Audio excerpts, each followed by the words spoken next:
Hello guys, कैसे हैं आप सब लोग। मुझे पता है आप लोग वीडियो देखते हो मगर सब्सक्राइब नहीं करते। इधर जो नाम लिखा है ना उसको आप दबा दीजिए, उसको वाइट कर दीजिए। आपने इन दिनों बहुत सारी खबरें सुनी होगी जगह जगह से, और आप देख भी रहे होंगे खबरें। महाराष्ट्र और फिरोज़ाबाद और भी कई स्टेट से लोग जो है हज के लिए रवाना हो रहे हैं।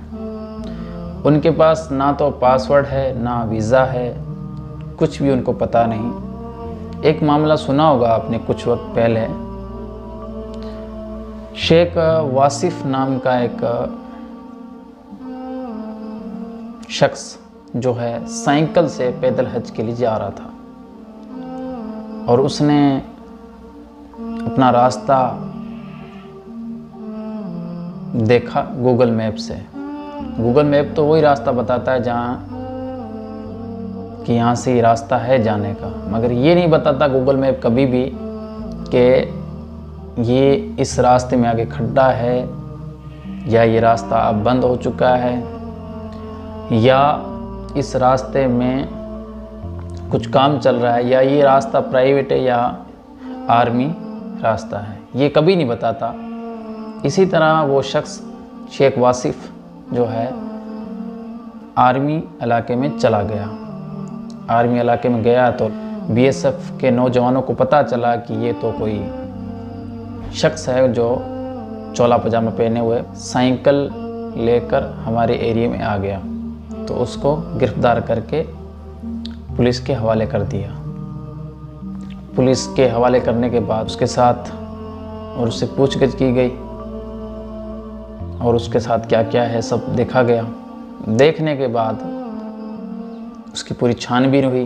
छानबीन होने के बाद जब देखा तो कि उसके पास वीज़ा और सब कंप्लीट है, और उसको रिहा कर दिया गया और बेस्ट ऑफ लक भी कहा। और शेख वासिफ को लोगों ने दुआएं भी दी और खुदा हाफिज का।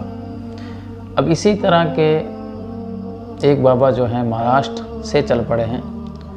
उनसे पूछा गया कि आपका वीज़ा कहाँ है, तो कि वीज़ा पीछे से आ रहा है। इसी तरह एक फिरोज़ाबाद यूपी से हाशिम नामी शख्स जो है वो भी वहाँ से रवाना हो गया, और उसके पास भी कुछ भी वीज़ा वगैरह, जब मीडिया वालों ने सवाल वगैरह किए कि आपके वीज़ा है तो इसकी जानकारी वगैरह, तो उन्होंने कहा कि मेरे पास कुछ भी नहीं है, मेरे पास कोई असबाब नहीं है, पैदल हज के लिए मैं निकल पड़ा हूँ।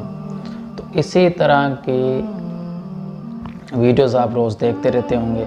इस तरह के लोग अगर आपके इलाकों में भी हरकतें कर रहे हैं तो उनको बोलो कि रुक जाओ भाई, बग़ैर वीज़ा और बग़ैर डॉक्यूमेंट सब वेरीफाई किए हुए कोई आपको इस देश से बाहर जाने नहीं देगा, चाहे आप कितने भी अल्लाह वाले हों। आपने सुना होगा कुछ वक्त पहले कबूतर जो है पाकिस्तान से हिंदुस्तान आ गया था उड़ के, तो उस कबूतर की इतनी छानबीन हुई थी, इतनी जांच हुई थी, तो वो कबूतर था उसकी इतनी जांच हुई। और हम तो इंसान हैं, इंसान की तो और छानबीन होनी है। तो आप गवर्नमेंट से इजाज़त लें, गवर्नमेंट से इजाज़त लेने के बाद ही आप यहाँ से जाएं। अपना वीज़ा वेरीफाई करें, सब कुछ डॉक्यूमेंट कंप्लीट करें, जो गवर्नमेंट्स के जो रूल हैं उन रूल को पूरा करें, उसके बाद आप हज पे जाएं। और दूसरी ये बात कि पैदल हज करना ये कोई ज़रूरी नहीं है, फ़र्ज़ ऐन नहीं है कि हम पैदल हज ही करें। पैदल हज आज के टाइम में रहा नहीं, और ना ही पैदल हज को कोई फ़र्ज़ कहा गया है। और दूसरी ये बात, आप सियाब छोटूर की बात करें, हम सियाब छोटूर वो 12-15 महीने से तैयारी कर रहे हैं पहले से, और वो सुबह सुबह कह रहे थे कि हम सुबह सुबह भागते हैं, दौड़ते हैं। हम 12-13 महीने से हम जो है तैयारी कर रहे हैं, सुबह मतलब भागते रहते हैं, हम चलने की तैयारी कर रहे हैं, तब हम जाके चले। इनकी कोशिशें अब की नहीं है, ये इनको कोशिशें करते हुए तकरीबन 3 साल हो गए। इन्होंने अपना पूरा वीज़ा वेरीफाई करवाया, गवर्नमेंट से इजाज़त ली, सब कुछ कंप्लीट करवाया, तब इतने लोग इनके साथ हैं और पुलिस प्रशासन इनके साथ है, इतने लोग इनके साथ हैं। इसलिए हैं क्योंकि ये तैयारी अब से नहीं कर रहे। इनको 3 साल लग गए तैयारी करते हुए कि मैं पैदल हज के लिए निकलूँगा। और पैदल हज की तैयारी कैसे होती है ये आप पूछें सियाब छोटूर से। वो शाम सुबह चला करते पैदल कि क्या मैं ये 8,640 किलोमीटर 8,640 किलोमीटर का सफ़र जो है, क्या मैं पैदल इसको कंप्लीट कर सकता हूँ या नहीं। उन्होंने 3 साल कोशिश की, उसके बाद रवाना हुए। और रवाना होने के बाद अब क्या हालत है उनकी आप सब देख रहे हैं। उनके पैरों में जो है छाले पड़ चुके हैं। तो हर किसी की बस की बात नहीं है ये, और हर कोई बगैर असबाब यहाँ से रवाना नहीं हो सकता। उनको वीज़ा वेरीफाई करवाना होगा। सियाब छोटूर के पास सब कंट्रीज़ के इनके पास वीज़े हैं। ये पाकिस्तान दाखिल होंगे, पाकिस्तान का वीज़ा, उसके बाद ईरान दाखिल होंगे, उनके पास उस कंट्री का भी वीज़ा है, और उसके बाद इराक के बाद कुवैत के बाद अरब शरीफ। इतनी कंट्री उनको चल के जाना पड़ेगा, और इन सब कंट्री से इजाज़त लेना ज़रूरी है। आपको कोई ऐसे घुसने नहीं देगा कि हम तो अल्लाह वाले हैं, हम तो हज करने जा रहे हैं, हम तो बस अल्लाह का नाम लेवा हैं, तो ये ऐसा कुछ नहीं चलेगा। जो गवर्नमेंट्स के जो रूल हैं उनको पूरा करना पड़ेगा, ये आप याद रखें। बगैर रूल फॉलो किए, बगैर डॉक्यूमेंट कंप्लीट किए आप कोई भी एक देश से दूसरे देश नहीं जा सकता। उसकी पूरी जांच होगी, पूरी छानबीन होगी, वीज़ा देखा जाएगा, उसके डॉक्यूमेंट देखे जाएंगे। सब कुछ देखने के बाद अगर क्लियर हुआ और गवर्नमेंट्स के रूल के मुताबिक हुआ सब कुछ, तो ही उसको एक देश से दूसरे देश जाने की इजाज़त मिलेगी।